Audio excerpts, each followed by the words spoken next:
ma attraverso i loro insegnamenti sono entrato in una dimensione di conoscenza incredibile. Tutto ciò mi dà stupore, perché come potevo così di colpo conoscere certi valori universali che prima ignoravo, e come potevo andare nel tempo e conoscere tutto ciò che le mie vite parallele contenevano. E passarono quasi 11 anni di continua istruzione, di continuo dettato. Poi, dopo 11 anni, l'anno 1963, ho avuto il primo incontro con loro, e appena mi hanno incontrato mi hanno detto: figliolo caro, ti abbiamo aspettato.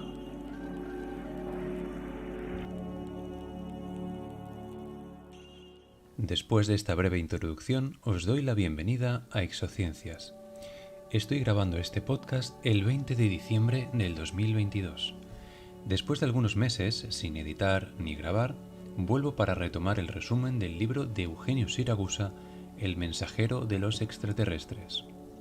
Quisiera saber cuál ha sido vuestra impresión al ver al propio Eugenio Siragusa relatando un pedazo de su historia. ¿Qué habéis visto o qué habéis sentido al ver a este hombre relatando esta historia?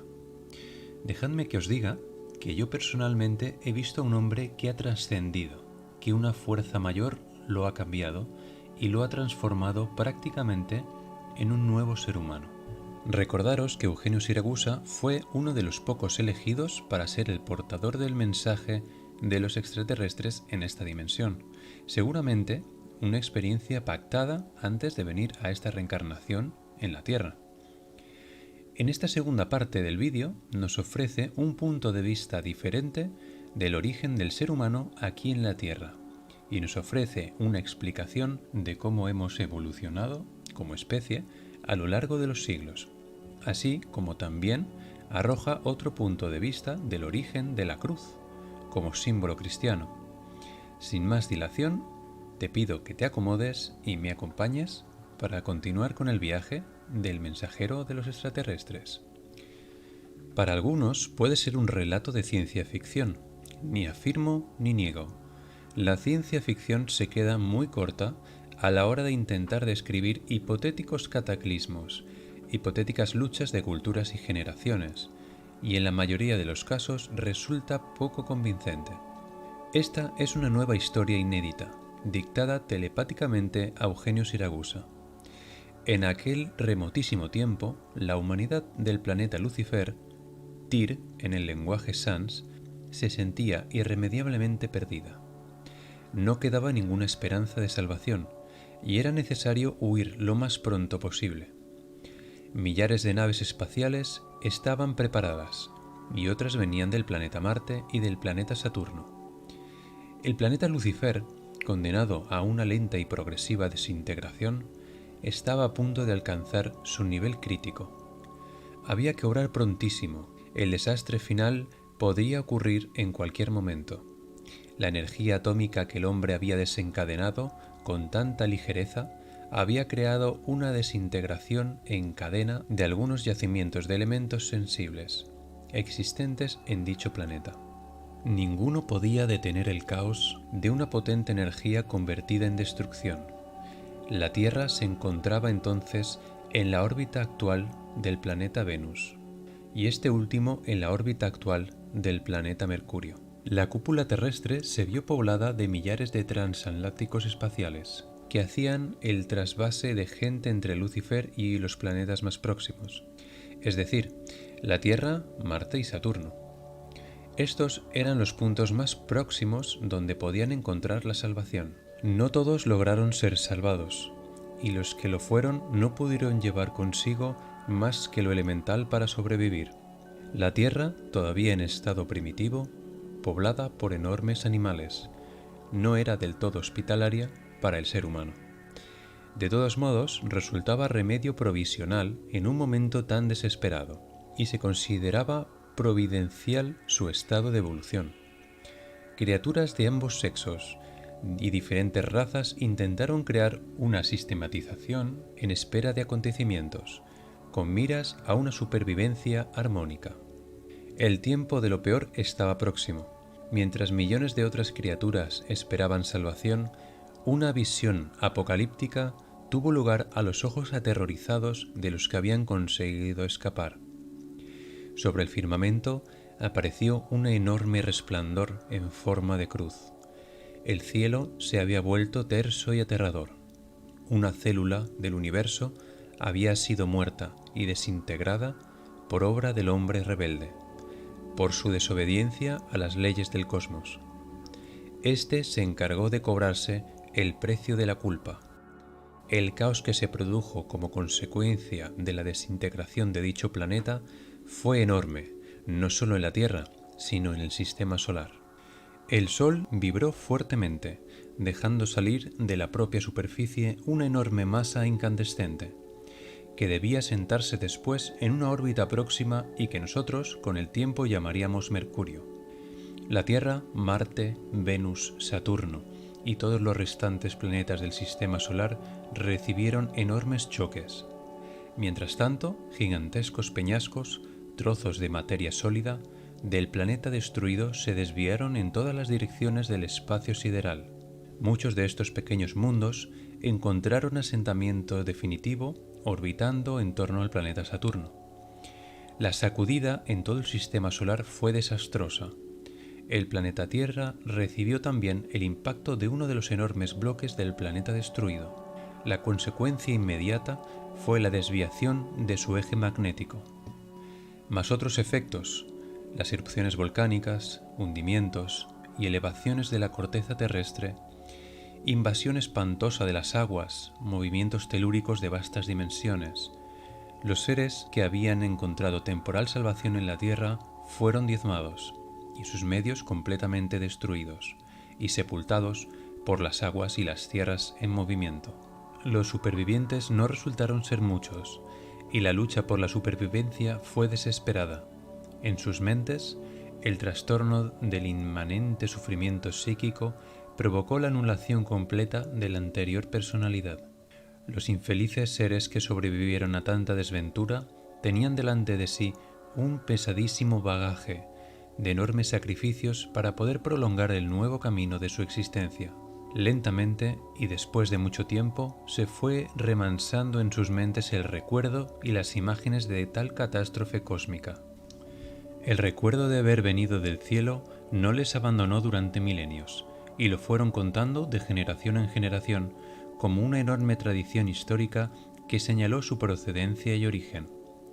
El tiempo, los milenios, se fueron sucediendo, y de las historias contadas por los padres a sus hijos se tejieron fábulas, sueños y fantasías que cobraron fuerza en las posteridades. Las nuevas generaciones eran totalmente diferentes en cuerpo y espíritu a las que habían venido del espacio exterior. El asentamiento del planeta no fue armónico, sino violento en muchos casos. El reajuste de los continentes aparecidos y los movimientos de las aguas marinas provocaron a lo largo de las diferentes épocas nuevos cataclismos circunscritos al propio planeta Tierra, que causaron nuevas heridas en la mente de los habitantes del mismo. Tantos acontecimientos desgraciados atormentaron la gran alma humana, amodorrada en el vértice de un triste pasado. Muchas veces afloraba, sin embargo, en las mentes de los más evolucionados el impetuoso deseo de comunicarse con el cosmos para pedir respuestas a las preguntas que surgían dentro de su interior como imágenes vivientes y significativas. Pero la cruz luminosa aparecía en el firmamento y permaneció para siempre esculpida en lo más profundo de sus pensamientos y de sus corazones. Fue un signo que nunca pudieron desmentir y que en tantas circunstancias aparecía como un signo de invitación al arrepentimiento y al temor. Los sufrimientos psíquicos, la lucha diaria con los elementos de la naturaleza joven del planeta y la defensa de las ferocísimas y enormes bestias que lo poblaban fue una labor que les obligó a emplear toda su energía en detrimento del pensamiento. Sin embargo, de los sueños sacaron útiles enseñanzas y de la naturaleza de los primeros medios rudimentarios. Los conocimientos fueron siendo más numerosos y los medios de supervivencia y desarrollo estuvieron a su alcance cada vez con más facilidad. El tiempo fue trabajando a su favor y el dictamen misterioso del gran saber se les fue revelando lentamente. De este modo comenzaron a vivir en contacto con la naturaleza misteriosa de la inteligencia universal. De nuevo llegó el gran despertar de sus conciencias y el hombre pudo frenar por más tiempo la llama de su saber atávico, que había sido sepultado en un primer tiempo. Pasaron milenios y milenios en una continua escala evolutiva que permitió la multiplicación de las diferentes razas y la aparición de otras nuevas como consecuencia de los cruces. No todo el tiempo fue feliz. A causa de las convulsiones periódicas del planeta, que continúa en su fase de asentamiento y reajuste durante milenios, los habitantes tuvieron que sobrevivir a la destrucción y a la muerte colectivas de modo periódico. El paso del tiempo y su evolución habían templado su espíritu y se elevaron hasta la cima del saber. Lo que siempre preocupó a los sabios fue que la reminiscencia de un pasado atávico, es decir, la reminiscencia de una terrible fuerza de dominio y de guerra que poco a poco se había vuelto a formar en el alma de muchos. El instinto del pasado se revelaba, aunque fuese de modo confuso. El hecho de que la guerra fermentase nuevamente en el corazón de la gente, así como la utilización de la energía y el poder para actos negativos, preocupó a la infalible inteligencia del cosmos, al igual que a aquellos habitantes de otros planetas que iniciaron la exploración de nuevos mundos. Sabían el destino que había cabido en suerte a los habitantes del planeta desaparecido en el sistema solar y que habían refugiado en la Tierra. Hace varios milenios conocieron nuestro estado psicológico y pusieron de su mano cuando fue posible para hacernos evolucionar más rápidamente. Para ello dejaron sobre la Tierra maestros insignes de cultura universal. Muchos de ellos vivieron largo tiempo sobre nuestro planeta y sacrificaron su vida con una pasión pura, angélica y santa. Sus enseñanzas y conocimientos fueron de eficacísima ayuda para mejorar progresivamente el proceso evolutivo de la raza humana. Su saber era infinito y sus conocimientos exactos. Incluso en aquel tiempo se hizo conocer al hombre quién era verdaderamente Dios. Las convulsiones de nuestro geoide no habían terminado aún, y nuevos desastres se añadieron a los que habían tenido lugar hacía largo tiempo. La raza humana debió recomenzar nuevamente, pero esta vez con la ayuda de quien lo sabía todo de nosotros. Todo desde el principio hasta nuestro tiempo actual. Ellos sabían quiénes éramos y de dónde habíamos venido.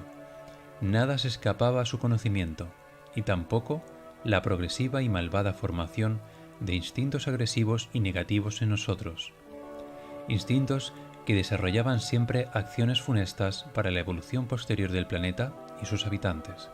Nos ayudaron, nos aconsejaron, nos acompañaron, pero debieron mantenerse necesariamente ocultos, escondidos con todo su conocimiento, en aquel tiempo tan incomprensible como hoy.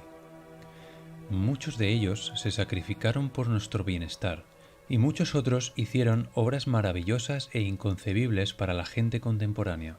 El hombre y la cruz se convirtieron en un símbolo que debía mantener alerta y sacudir para siempre el alma humana, que debía conducir al hombre a la inaceptable verdad de su pasado, que le debía llevar a pensar, a comprender con toda convicción las consecuencias que tiene la desobediencia de las leyes del cosmos. El gran perdón y la paz fueron ofrecidos misericordiosamente al hombre. Pero una vez más, éste no quiso comprender ni aceptar un cambio radical en su vida absurda e inconcebible, de modo que tuvo que someterse a un nuevo ciclo de sufrimientos y mutaciones hasta que llegase a interpretar su verdadera naturaleza. Este es nuestro tiempo, de un gran progreso material y de una enorme regresión espiritual. Estamos implicados en una infinita reminiscencia que marca las cosas más impensadas y las edifica con desconcertante prontitud. Aviones, energía atómica, nuevos mecanismos y conocimientos en todos los campos. Estamos nuevamente en manos de una reminiscencia incontenible y peligrosa, la energía atómica. Ello nos ha puesto alerta y ha sembrado la alerta de entre nosotros.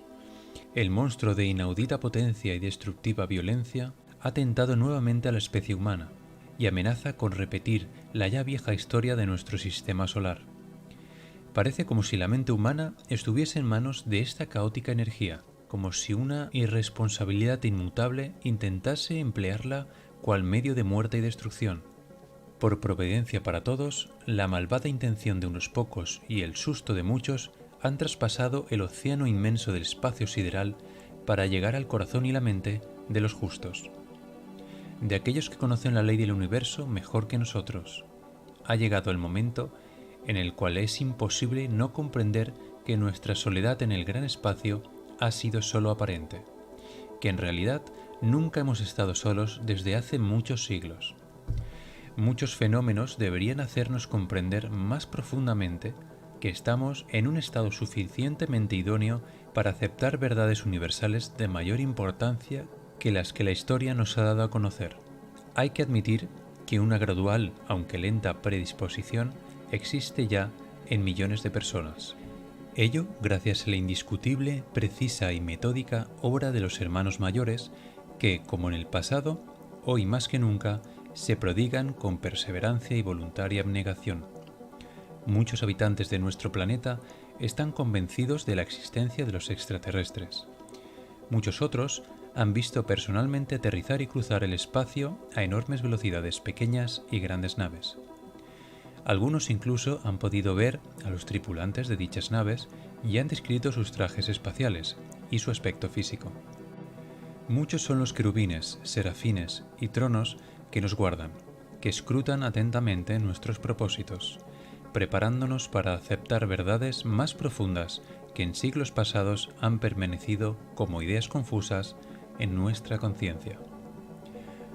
Hoy, en nuestro mundo, la gran bestia de la cabeza de fuego se ha despertado amenazadora, implacable, airada y decidida a destruir y devorar todo sin piedad. Todavía hoy silba velozmente sobre la faz del gran espacio sideral la imagen de un gran peligro. La intervención de los hermanos mayores se ha hecho indispensable y necesaria. El punto crítico ha marcado nuestro tiempo y se necesita prevenir absoluta e inmediatamente el porvenir. Ellos están de nuevo sobre la tierra. Sabemos que es cierto. ¿Quiénes son? ¿De dónde han venido? ¿Por qué han venido? Quien tenga oídos, escuche. Quien tenga ojos, vea. No repitáis de nuevo la infantil pregunta. Si están, ¿por qué no se dejan ver en medio de las plazas públicas? Ellos nos conocen desde remotos tiempos y lo saben absolutamente todo de nosotros. Toda publicidad sería para ellos inútil y perjudicaría el programa de acción que están llevando a cabo sobre la Tierra. Saben lo que deben hacer y en el momento oportuno toda la humanidad tendrá las pruebas. Los encarnecidos, aquellos que vieron y sintieron antes que los otros, serán los primeros en comprender la mayor verdad del universo. Este será su justo premio, porque en verdad los últimos serán los primeros.